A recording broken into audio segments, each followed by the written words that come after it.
For our CPU, we're running the Intel Pentium G3258 processor. It has 2 cores and a base clock of 3.2 GHz, but the good thing about this processor is that it's very overclockable even with the stock cooler and not the most expensive motherboard.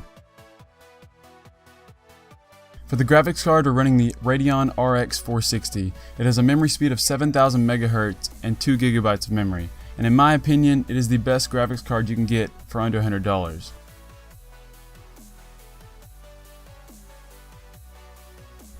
For the power supply, we're running the EVGA 430W1. It is 80+ certified and has a 3-year warranty, so if anything ever goes wrong, you can always get it replaced. And in my opinion, this is absolutely an incredible deal for a power supply, for it only costing around $30 on Amazon. For the motherboard, we're running the MSI Intel H81M E33. It is a micro ATX motherboard, but it's easy to overclock with, and it has plenty of ports and slots just like any other motherboard would, which is really nice.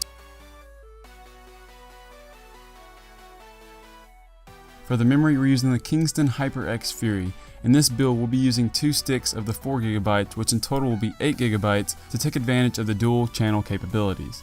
It is clocked at 1600 MHz, but has the interesting ability to be able to overclock all by itself based on your needs without you having to do anything.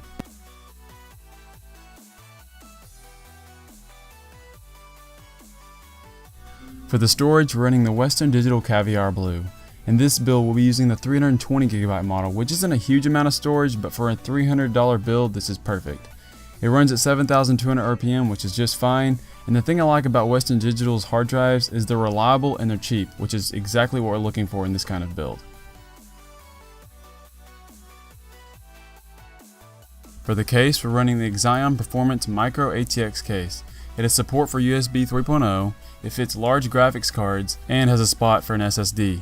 I really like how it has that matte black and the blue finish to it. It makes it look really nice, and it really stands out to me. But that's pretty much it for this video, guys. The only thing I have left to say is that depending on what's in stock and so forth, that this price could go up or down, just depending on what it is. So please keep that in mind. But that's pretty much it for this video, guys. Be sure to leave a thumbs up and subscribe if you like this video.